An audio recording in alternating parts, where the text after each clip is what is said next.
Tout d'abord, bonjour Eddie. Bonjour à vous. Là, on voit le pump track, le gazon est déjà posé, il y a plein de monde. Fier de ton coup? Vraiment fier, vraiment fier. Je pense qu'on a réalisé vraiment quelque chose de bien, là. Puis le flow est bon, on est capable de garder notre vitesse. Les obstacles ont le bon spacing. Je pense qu'on a vraiment réalisé vraiment quelque chose de bien, là. Fait qu'on est fiers. C'est ça, lorsqu'on discutait l'autre jour, tu disais que tu t'étais fait plaisir réellement dans la conception de la piste. Ça correspond à tes attentes. Là, parce que là, tu as enfin réussi à l'essayer. Là. Exact, exact. La piste, en fin de compte, je l'ai bâtie pour moi. Parce que moi, la première chose que je veux, c'est rouler la pump track, vous comprenez? Fait que dans mon design, j'ai réalisé quelque chose que j'avais le goût de rouler. Donc, c'est vraiment égal à ce que j'avais pensé. Puis, on est vraiment content d'avoir réalisé quelque chose de bien comme ça, là. Là, tu es champion canadien en BMX, en En fait. BMX, ouais. Euh, D'autres champions trouveraient la piste comment? Ah, je pense qu'ils seraient tous heureux, là. Euh, le point critique dans une pump track comme ça, c'est d'être capable de conserver la vitesse dans les tournants. Puis on a réalisé ici des tournants environ à 5 pieds de haut, avec presque à la verticale. Donc on est sans mettre les freins, on conserve la vitesse. Puis l'angle de sortie, l'angle d'entrée est vraiment excellent. Les obstacles ont de bon spacing. Vraiment, là, on a frappé dans le mille là, pour notre premier essai, comme ça, c'est bien. Là, on constate qu'il y a énormément de monde aujourd'hui. Il y a beaucoup de nouveaux. De toute évidence, il y a des règles de sécurité, des règles de bienséance, de comment vivre sur un pump track. Les grandes lignes, c'est quoi? Bien, la première chose, c'est la protection. Donc, on va porter les équipements de protection nécessaires. Au minimum, le casque, les gants de protection, parce que l'asphalte, lorsqu'on tombe, bien, c'est les mains qui sont en premier contact avec le sol. Donc, ça, en premier lieu. Ensuite, c'est vraiment apprendre à se comporter sur la piste. Donc, on observe le trafic, dans quelle direction est-ce qu'il se dirige. On ne prend pas de trajectoire conflictuelle avec une personne qui est sur la piste. On attend notre tour avant d'y aller. On n'essaie pas d'y aller tous en même temps. C'est sûr que présentement, les gens sont heureux d'avoir la piste, sont contents. Tout le monde s'en va sur la piste en même temps. Mais éventuellement, les gens vont apprendre. Là, tu fais une erreur, puis ben, tu comprends que c'est pas comme ça que ça fonctionne. Là. Puis ils vont se le dire aussi éventuellement. Là, OK, c'est moi qui ai droppé, le prochain coup, c'est à toi. Puis c'est ça. Ça, sur une piste, d'habitude, pour une piste de cette taille, d'habitude, on peut rouler à combien en même temps? Ben, à vrai dire, il y a à peu près 2 ou 3 loops fermés dans la piste. Donc, si on sépare la piste, on peut dire qu'il y a à peu près 3 loops là, ou circuits différents dans la piste.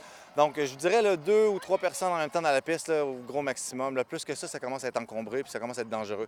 À 2 ou 3, tu peux toujours situer l'autre personne où est-ce qu'elle est rendue dans le trajet. Mais à plus que ça, là, c'est difficile de vraiment prédire où est-ce que les gens vont passer. Là. Donc, c'est ça. 2 ou 3, puis on attend notre tour. Tu sais, ça va vite. Hein? Fait 2 ou 3 tours, là, c'est pas trop long que la patate elle frappe fort dans le cœur. Puis c'est ça. C'est juste pour donner une idée justement à ceux et celles qui voudraient l'essayer. C'est la technique en tant que telle. Parce que moi, quand on t'a regardé faire le tour tout à l'heure, tu pédales pas du tout. Pas du tout. À vrai dire, on se propulse en utilisant la force elliptique. Donc, c'est en bougeant notre corps, en faisant des transferts de poids sur le vélo, on est capable de se propulser. Donc, on fait un mouvement de haut en bas de façon à mettre une bonne pression au sol, dans la courbe. Donc, c'est là, à toutes les fois où est-ce qu'il y a une courbe, un endroit qui est concave, ben on est capable de se propulser. Donc, en haut, en bas sur le vélo, mais aussi avant-arrière. Donc, lorsqu'on monte la butte, on se met en avant sur le guidon. Lorsqu'on descend la butte, on se met en arrière sur la roue. Donc, la propulsion se fait toujours sur la roue en arrière. Donc, plus on a de poids sur les roues, plus on crée de la propulsion. Puis, séparer notre poids sur 2 roues, bien, ça limite la propulsion. On essaie de mettre tout le poids sur la roue d'en arrière, puis c'est vraiment ça qui nous permet d'accélérer. Eddie, merci et félicitations. On va regarder justement comment continue de se développer ta compagnie. Parce que de toute évidence, je pense que tu as créé une super belle carte d'affaires ici. Eh bien, je vous remercie beaucoup. On est vraiment heureux d'avoir fait ça à Gaspé. Encore une fois, je leur dis, là, c'est une ville extrêmement dynamique. Les gens à la municipalité, on a une équipe jeune, puis il y a des gens qui sont visionnaires, comme Bobby Coton des Sentiers du bout du monde. Écoutez, c'est des gens qui sont des vraies perles. Je pense que les gens de la ville de Gaspé doivent une bonne poignée de main à Bobby Coton. Puis je veux aussi souligner l'apport de Jonathan Delorme, des entreprises Delorme, qui ont été notre partenaire dans la construction de cette piste. Puis on est vraiment fiers de faire affaire avec eux. Tout d'abord, bonjour Simon Philippe. Bonjour. Grosse journée à la halte routière. C'est pas compliqué. Elle est méconnaissable. Bravo à toute l'équipe, premièrement. Quand on regarde ça, donc on est rendu avec un skatepark, un pump track. Bon, premièrement, content? Bien, très content. Je pense que comme beaucoup de parents, beaucoup de jeunes, on est très contents, très fiers de tout ça. Hein? Le skatepark, nouvellement arrivé de l'année passée, on est très fiers. En plus, on voit les jeunes qui évoluent depuis un an. Là, on les reconnaît, on les voit aller. Ils sont rendus super bons. Puis le Sentier du bout du monde qui arrive pour compléter ça avec un super pump track en association avec la MRC Desjardins et nous autres. C'est vraiment, on le voit, là, c'est une réussite évidente. Puis aujourd'hui, l'événement du Skate Fest, c'est un terrible de beladon. Le pump track est prêt en même temps. On a un pro qui est là, qui montre déjà à nos jeunes ici en bas comment utiliser le tout puis en profiter. Puis on a des ateliers qui se passent là, culturels, de graffiti, de DJ. Puis on a la gang de Québec Skateboard Camp qui s'en vient cet après-midi. Je pense qu'il y a beaucoup de familles, beaucoup de jeunes, beaucoup de parents qui sont là, qui trippent à mort. Là, on se rend compte que c'est presque terminé. On voit qu'il y a effectivement une installation pour qu'éventuellement il y ait des lampadaires, ce genre de choses. Quel genre d'horaire pour l'ensemble des installations? Objectif des lampadaires, puis de finir la tour 2022. Ça, non, c'est pas vrai. Non, mais c'est en allant. Là, le truc est fonctionnel, c'est de la finition. On sait c'est comment la finition, c'est comme dans n'importe quelle construction. Pour faire ça beau, faire ça bien, ça prend un peu de temps, un peu d'installation. Mais cet été, on met nos énergies là-dessus. Sentier du bout du monde sont là-dessus. La ville, on va supporter. Il faut continuer à semer. On demande aux gens aussi de faire attention à la pelouse. Le temps que ça prenne, faut pas trop être agressif avec. On la laisse prendre, on va l'arroser. Puis pour ce qui est lampadaires qui vont être ouverts en simultané avec celle du skatepark, dans les prochaines semaines, ça vient se faire. C'est toute une sorte de court délai. Normalement, là, pour l'été, tout va être en place dans pas très longtemps. Est-ce qu'il y aura un horaire d'utilisation pour tout ça ou est-ce que ce sera certainement pas ouvert toute la nuit? Non, effectivement, on va avoir un horaire d'utilisation. Ça va aller avec l'ouverture des lumières. Normalement, vers 23 h, on va fermer toutes les lumières, comme c'est le cas en ce moment. Il va aussi avoir une réglementation conjointe avec le skatepark et le pump track. Règlement numéro 1, évidemment, c'est le port du casque. C'est pas une option, c'est obligatoire. On demande à tout le monde. Il y en a encore qui ne le portent pas, on leur dit. Puis il va y avoir quelques petits règlements à suivre. Puis ça va être ouvert du mois de mai jusqu'en octobre officiellement. On va voir l'entretien de tout ça. C'est ça, jusqu'à 23 h à un moment, tous les jours. On se rend compte que la halte routière a bien changé ces dernières années. Est-ce qu'on pense que ça va continuer d'évoluer? J'ai comme le sentiment que vous n'avez pas fini de jouer ici. On s'est donné comme objectif d'être la halte routière la plus hot en Amérique du Nord. Je pense qu'on est sur la bonne voie. Avec la vue qu'on a là, le soleil plombant, les familles, tout, je pense que c'est gagnant. Effectivement, il y a d'autres projets éventuellement. On ne s'avance pas sur rien pour l'instant parce qu'on a des visions, on a beaucoup de gens qui nous approchent pour différents projets. On va voir ça évoluer au cours des prochaines années, là, un projet à la fois. L'année passée, Skatepark, cette année, Pump Track. L'année prochaine, la piste de décollage pour les fusées de la NASA. Simon-Philippe, merci beaucoup. Puis on va continuer de surveiller l'évolution du projet parce qu'on s'entend. C'est absolument fabuleux. Au plaisir. Puis je passe un dernier message à tout le monde qui vient ici. Le casque, c'est super important. Puis on a en ce moment, on accuse les légers trucs avec les déchets. On vous demande vraiment de mettre les déchets dans les poubelles. Super important. Il y a des bacs 3 voies maintenant qui sont là, en disposer pour garder les lieux propres à l'utilisation de tout le monde. Puis venez vous amuser, venez triper. C'est là pour les citoyens. Venez avoir du fun. Là, vous avez réussi donc à livrer la marchandise. Les enfants ont l'air d'avoir énormément de plaisir. Ça représente quelle somme de travail, justement, là, pour réussir à finir en temps? Vous avez des nuits blanches ou pas? Des nuits blanches. Tu sais, on est un comité. Moi, je suis pas tout seul là-dessus. Là, c'est Sentier du bout du monde qui sont les promoteurs de ce projet-là. Donc, tu vois, il y a quelques rencontres, plusieurs rencontres, plusieurs journées de travail à préparer, les demandes de subventions. C'est sûr que c'est de l'ouvrage, ça. Mais un coup que tout ça est fait, c'est quand même pas mal. Tu sais, les autres, ça leur a pris 3 semaines, finalement. 2 semaines et demie. Ils sont rentrés dans les temps. Il n'y a eu aucun délai de mauvais temps. Donc, c'est magnifique. Puis le résultat est encore plus beau que je pensais. Moi, quand je regarde ça, je trouve ça complètement malade, comme ils disent. Dis-moi, Sentier du bout du monde, vous n'arrêtez pas, vous êtes toujours en train de développer de nouveaux projets. À quoi est-ce qu'on peut s'attendre des sentiers pour ces prochains temps? Parce que là, vous avez le vélo de montagne est pas mal développé, là, il y a le pump track. Ce serait quoi les autres possibilités? Écoute, nous, on avait mis sur notre site là, 100 km de sentiers aménagés d'ici 2021. Puis, on sent qu'il y a une conjoncture, il y a quelque chose qui s'en va vers ça tranquillement. On est en négociation, On parle souvent avec Parc Canada pour qu'ils nous ouvrent des sentiers. C'est toujours dans la boîte, ça se parle, on verra. Peut-être qu'un jour, certains sentiers, parce que, il y a 2 ans, le Sentier des Lacs a été ouvert au vélo de montagne, qui est un super sentier, donc éventuellement peut-être d'autres.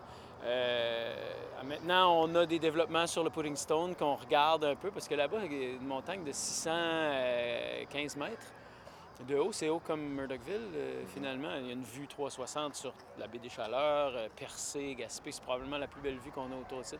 Fait qu'on a des idées pour ça. Continuer le développement à Béchervaise, puisque Béchervaise, c'est notre centre là, qui est très proche là, du centre-ville. On travaille fort sur celui-là aussi.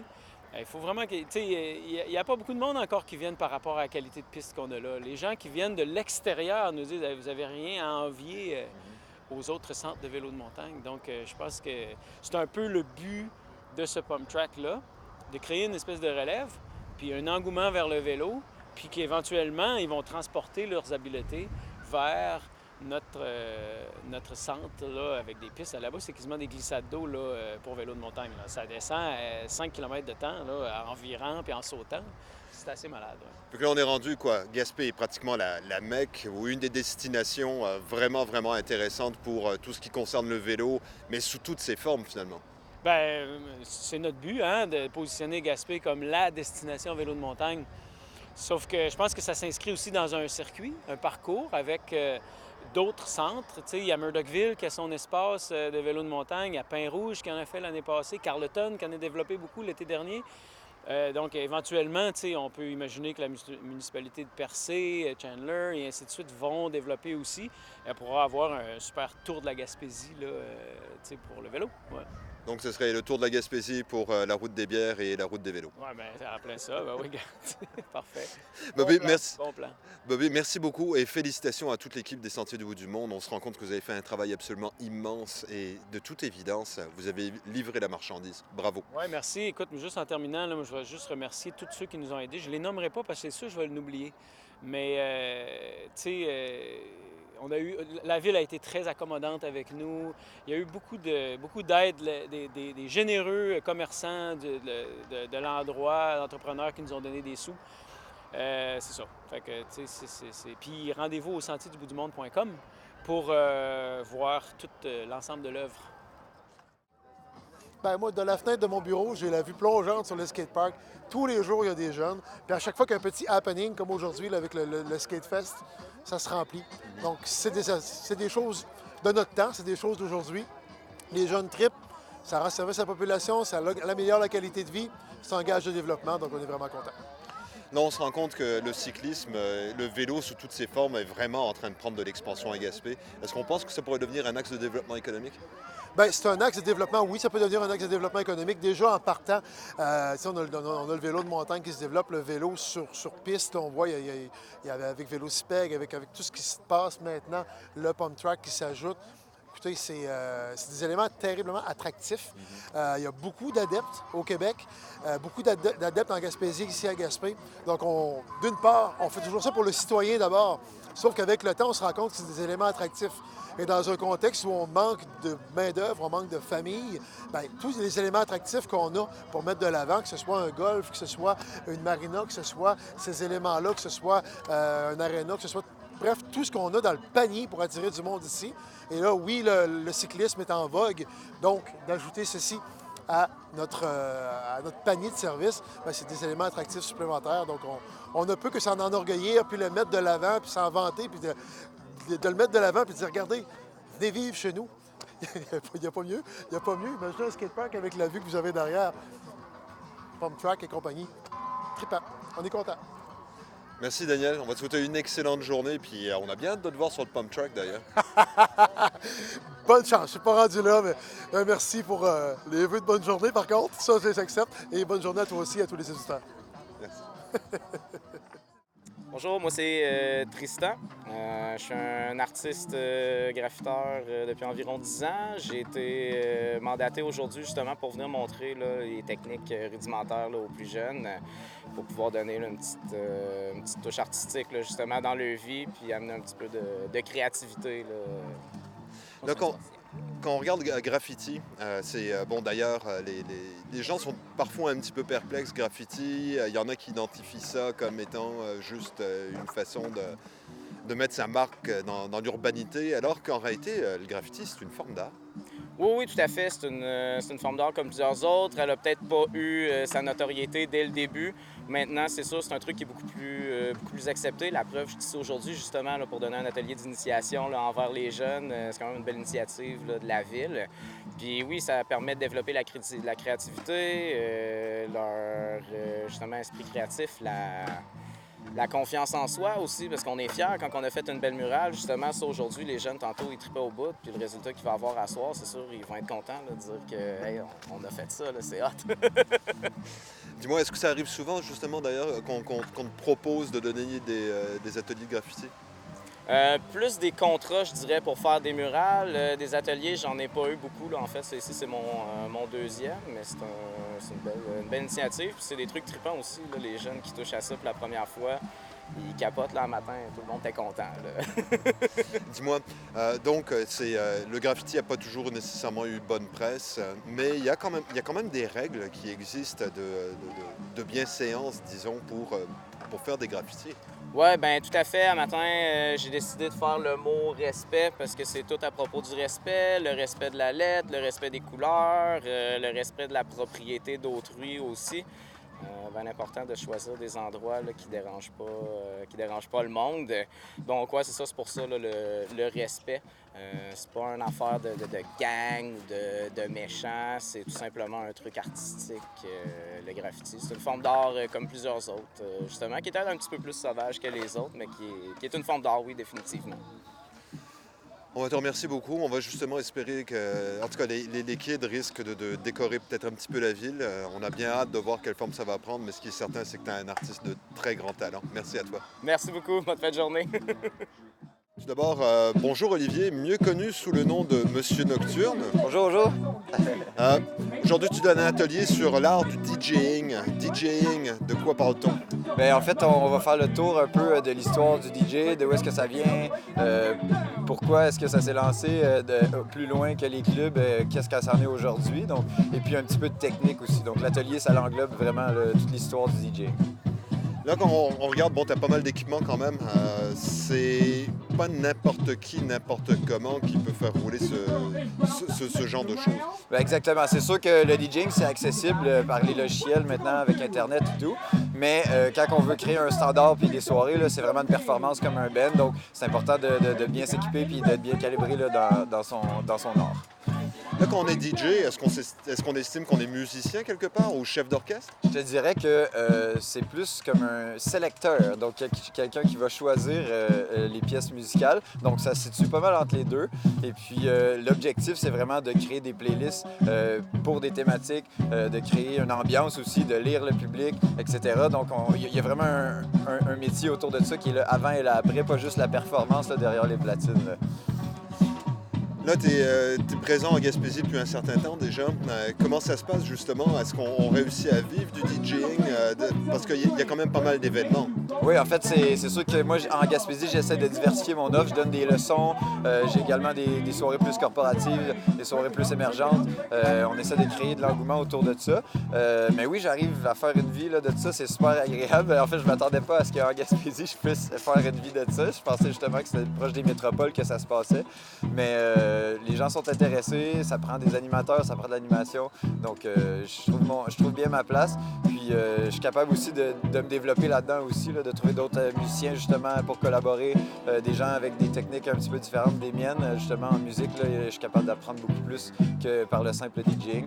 Donc, oui, je trouve mon compte, c'est super agréable. Là, cet été, tu vas être pas mal actif. C'est grosso modo, quel type de programmation est-ce que tu as?